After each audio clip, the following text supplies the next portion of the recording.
সাহরি ও ইফতারে বেশি খেলে দুইটি ক্ষতি হতে পারে এবং মৃত্যুর ঝুঁকি পর্যন্ত হতে পারে যদি আমরা সাহরি ও ইফতারে বেশি খাই।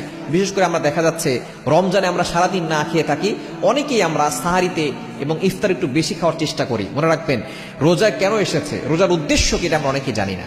রোজা এসেছে যাতে করে আমরা শিক্ষা নিতে পারি অসহায় মানুষরা যারা ক্ষুধার্ত পেট নিয়ে রাতের বেলা ঘুমিয়ে থাকে তাদের কতটা কষ্ট হয়। আল্লাহ পাক রব্বুল আলামিন এই ক্ষুধা বোঝার জন্য আমাদেরকে দিয়েছেন। দুঃখজনক হলেও সত্য, আমরা সারাদিন না খেয়ে থাকি, কিন্তু দিনের বেলা যাওয়ার পরে রাতের বেলা আমরা ইফতার থেকে শুরু করি সাহারি পর্যন্ত এমন ভাবে খাওয়া দাওয়া শুরু করি কেমন যেন পুরো পৃথিবী আমরা খেয়ে ফেলবো। এটা করবেন না। আপনি সাহারিতে অল্প খাবেন, ইফতারিতেও অল্প খাবেন। বিশেষ করে সারাদিন রোজা রাখার পরে যদি আপনি ইফতারে বেশি খান, বর্তমানে দেখবেন এই ইফতারে বেশি খাওয়ার কারণে, সাহারিতে বেশি খাওয়ার কারণে অনেকে হার্ট অ্যাটাক করছে। যখন আপনি ইফতারিতে বেশি খাবেন তখন দেখবেন আপনার উপরে চাপ পড়ে যাবে। এই জন্য আপনার এক নম্বর সমস্যা হচ্ছে হার্ট অ্যাটাক বেড়ে যেতে পারে।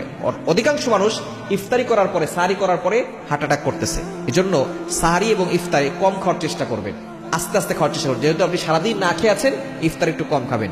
সাহারিতে আমরা দেখা যাচ্ছে অনেক বেশি পরিমাণে খাওয়ার চেষ্টা করি, কারণ সারাদিন না খেয়ে থাকতে হবে, এই জন্য আমরা বেশি খাই। এই জন্য হার্ট অ্যাটাকের ঝুঁকি বাড়তে পারে। এবং দ্বিতীয় নম্বর, আপনার পাকস্থলীতে সমস্যা হতে পারে।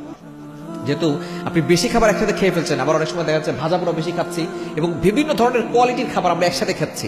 দেখা যাচ্ছে ইফতারের সময় ভাজা পোড়া খাচ্ছি, এরপরে বিরিয়ানি তেহারি যা আছে সবকিছু একসাথে খাচ্ছি। একদিক দিয়ে শরবত যাচ্ছে, খেজুর যাচ্ছে, ফল যাচ্ছে, আবার ওদিক দিয়ে ঝালমুড়ি যাচ্ছে, মুড়ি, এরপরে মশলাযুক্ত খাবার, এরপরে ভাজা পোড়া, সবকিছু একসাথে যাচ্ছে।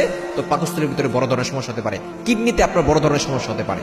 আবার দেখা যাচ্ছে আপনার সাহারির সময় অনেকে গরুর গোশত এই পরিমাণ খায়, আপনি খাবেন অল্প অল্প খান, কিন্তু দেখা যাচ্ছে যে বেশি খাওয়ার কারণে আপনার হার্ট অ্যাটাকের ঝুঁকি বাড়তে পারে, এমনকি মৃত্যুর ঝুঁকি পর্যন্ত হতে পারে। এবং দ্বিতীয় নম্বর, পাকস্থলীতে সমস্যা হতে পারে। এজন্য সুস্থ থাকতে চাইলে কম খাবেন। কম খেলে মানুষ মরে না, বেশি খেলেই মানুষ অসুস্থ হয়ে পড়ে এবং মৃত্যুর ঝুঁকি বাড়ে। এজন্য কম খাবেন, সুস্থ থাকবেন, ভালো থাকবেন, রোজাও আপনি সুন্দর করে রাখতে পারবেন ইনশাআল্লাহ।